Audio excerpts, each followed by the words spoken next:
नमस्कार, मार्केट संवाद में आपका स्वागत है।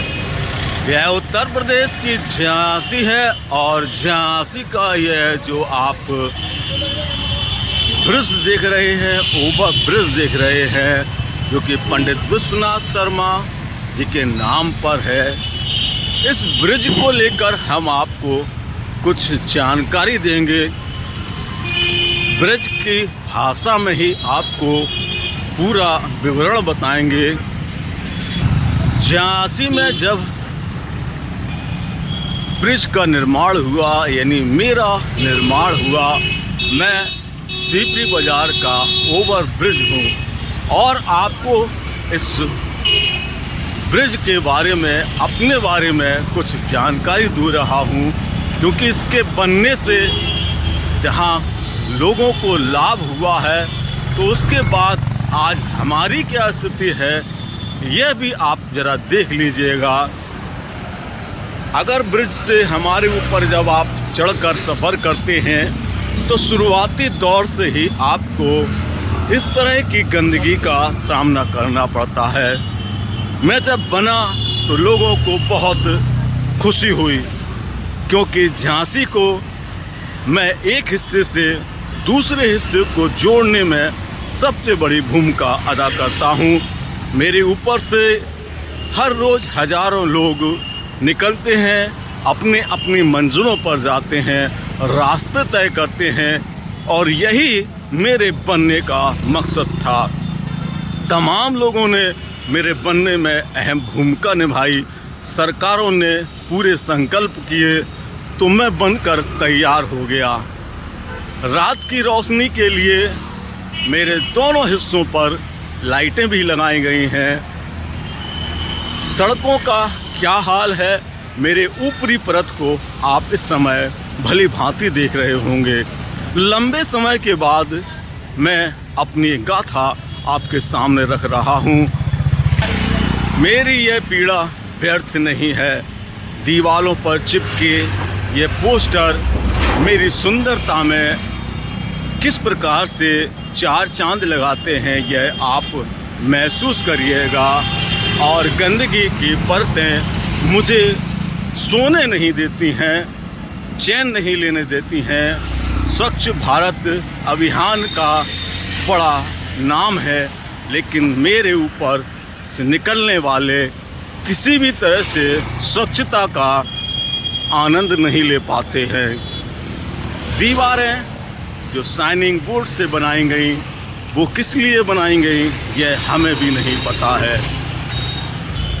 मेरी झांसी के शहर के लोग, जब मैं बना नहीं था तब सीपरी बाजार से शहर इलाइट जाने में बहुत परेशानी का सामना करना पड़ता था उन्हें, और हालत यह हो जाती थी कि सीपरी बाजार में घंटों तक वह घर पहुंचने के लिए इंतज़ार करते थे। आज मैं बनकर तैयार हूँ। सालों गुजर भी गई हैं मेरे बनने के बाद। मैं जवानी की दहलीज पर बढ़ रहा हूँ, बचपन के बाद जवानी की दहलीज पर बढ़ रहा हूँ, लेकिन मेरी हालत ऐसी है कि मुझे जवानी में ही बुढ़ापे जैसा एहसास होने लगा है, क्योंकि मेरी तरफ किसी का ध्यान नहीं है। आप यहाँ से जब चले हैं और आखिर तक जाएंगे तो मेरी सुरक्षा के लिए एक भी आपको पुलिस वाला नज़र नहीं आएगा। कोई यहाँ हमें कुछ कर दे तो नाम मेरा ही बदनाम होगा। मेरी बनावट बहुत खूबसूरत है, मोड़ वाली है, अच्छी है, और ऊंचाई से अपनी झांसी को दिखाने में बहुत मदद करती है।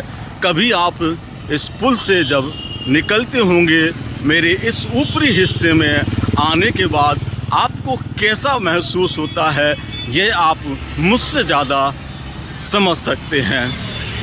अब यही देख लीजिए, कोई जब मेरे ऊपर से निकला तो उसका सामान, जिसे आप बजरी कहते हैं, डस्ट कहते हैं, वो गिर गया।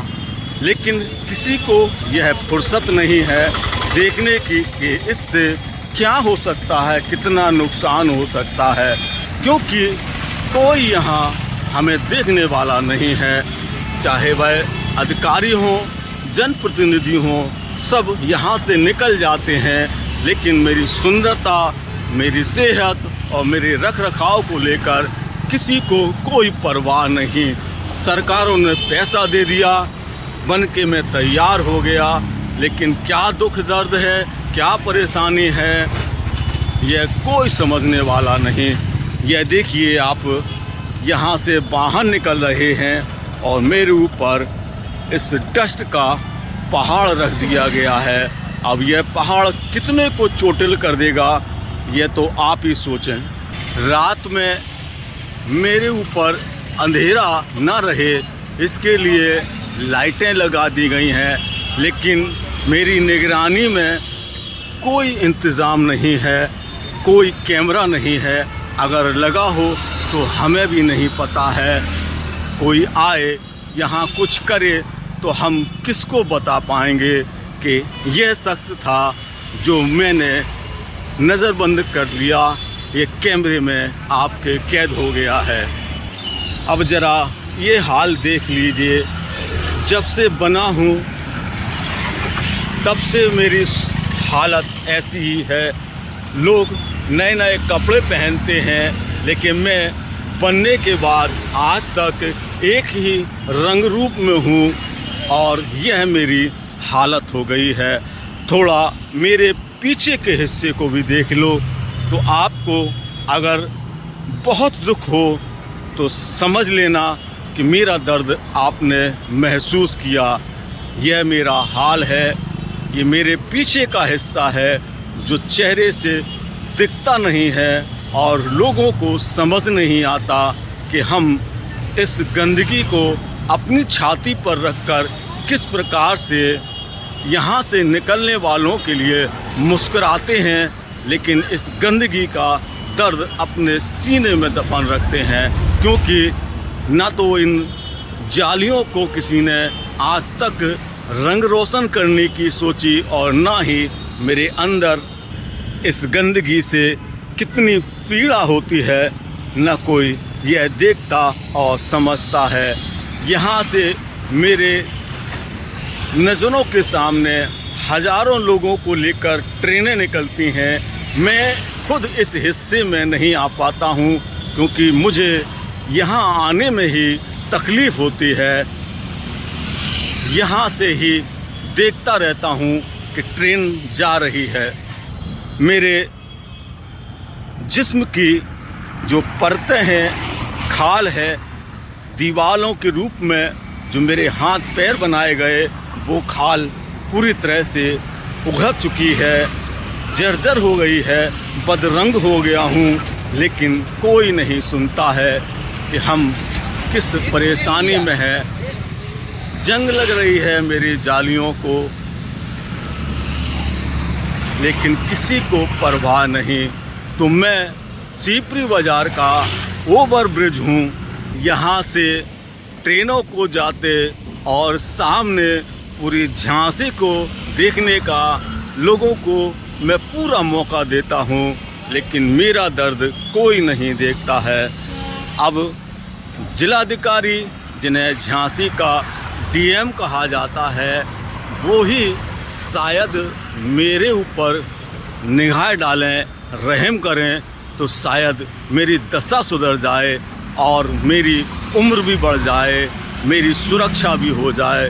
क्योंकि मैं बहुत परेशान हूँ। बनने के बाद मेरा कोई सुध लेने वाला नहीं है। ये आपसे भी निवेदन है, आपसे भी मेरा आग्रह है। आप भी मेरे ऊपर से कई बार पैदल वाहन को लेकर चले होंगे, निकले होंगे।